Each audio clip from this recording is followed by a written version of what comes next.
Приветствую вас, мои дорогие яхт-любители, на канале Yacht Family. Мчу вас сегодня на просмотр Баварии 44 2004 года, 4 кабины, уже 2 руля, это довольно свежая лодка. Участники нашего телеграм-канала Yacht Family уже видели эту лодку. Чтобы, как говорится, не отставать, пожалуйста, присоединяйтесь и вы. Что можно в предыстории сказать? Человек немец, взрослый, даже в возрасте, его подкосил инсульт. Видно по лодке, что у него просто нету достаточно средств на ее содержание в хорошем виде. Он там подшил, тут подшил. И после двухгодичного простоя, пока он болел, он вернулся, и лодка у него не завелась. Предположительно, ТНВД, он думает, потому что снимал там клапаны, но надо разбираться, либо поставить новый мотор. Мое мнение, лодки такого рода стоят 80-90 тысяч. Сюда надо поставить новый мотор, и у вас будет прекрасная лодка за 55 тысяч. Ну, собственно, смотрим. Тут Харкины. Две закрутки здесь. Две здесь. Такая штука.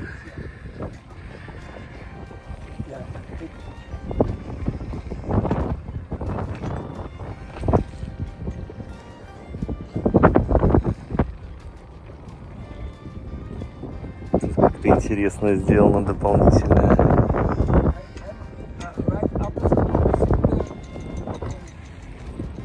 Стойка для динги, стекловолокна.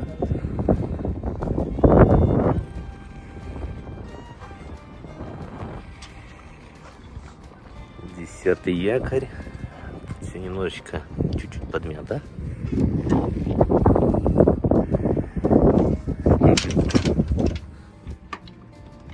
Отключена, наверное. Локер для хранения передней, а это каюта. По верхней части нигде не ощущается никаких продавленностей, либо слабостей тут не обнаружено. Ролики заведены внутрь. Такие много разных каких-то странных систем.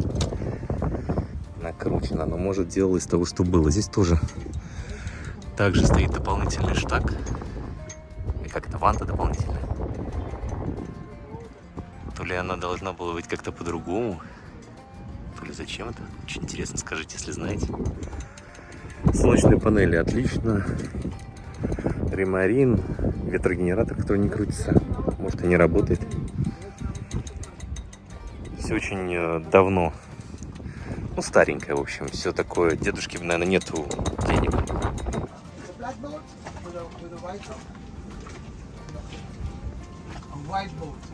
Порожек невысокий.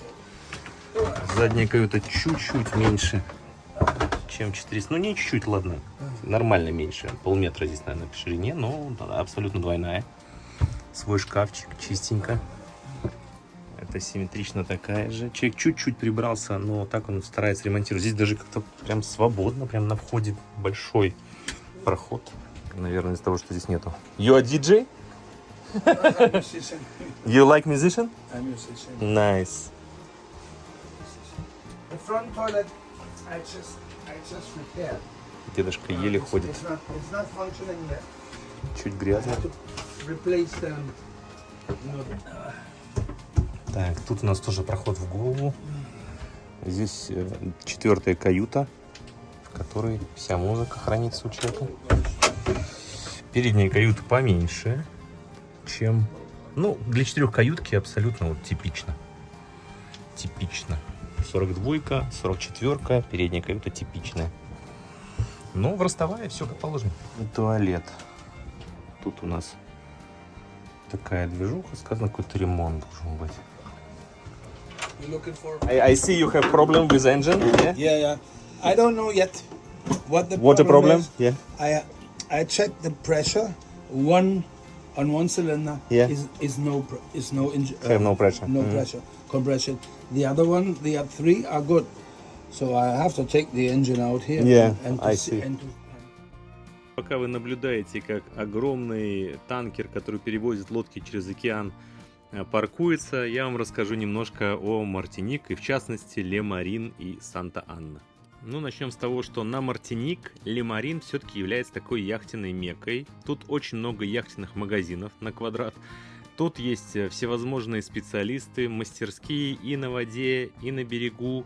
Но тут также присутствует и большое русскоязычное комьюнити, которое, казалось бы, должно быть преимуществом, а по факту вся нацеленность на то, чтобы облапошить и заработать на своих согражданах, так сказать, или как соотечественников, тут их так называют. Конечно, мы ничего не знали, спрашивали, нас там отправляли, что все здесь отлично, все замечательно, подъем стоит столько же, как на Сен-Мартене, что инфраструктуры там в Тринидаде нету и так далее и тому подобное. Но по факту оказалось, на проверку наши знакомые пришли в Сен-Мартен, и подъем и стоянка там вдвое дешевле, в магазинах на 30% дешевле все, и заказать туда можно все без какой-либо таможни. Поэтому, если вы хотите ремонтироваться, то очень дешево стоять Тринидад, а если хорошо с инфраструктурой и все равно намного дешевле, чем Мартиник, это Сен-Мартен, конечно. Старайтесь в этом регионе все посматривать на Фейсбуке, на Либанкоине. Есть объявления, иностранцы очень много чего продают за нормальные деньги. Собственно, эти на мертвых якорях здесь кое-что скупают, потом вот, собственно, соотечественникам вот так и перепродают, навариваясь на них банально. И есть претензии ко мне, что я выставляю всякие дрова. Но по факту, если вам нужно что-то хорошее, зайдите на любую площадку, и там будет миллион хороших вещей за большие деньги. Я что-то выискиваю и показываю вам то, как можно было бы приобрести за небольшие деньги и приобщиться к яхтингу. Поэтому, если вы до сюда уже дотянули, думаю, поделитесь своим лайком, подписочкой, потому что нас ждет еще много интересных обзоров. Ты ко мне Сейтикар. Сказал, потихонечку, смотри, говорит, тут всякое, сейчас он тут движется по-всякому. Оказывается, они решили перепарковаться, зацеп они не почувствовали.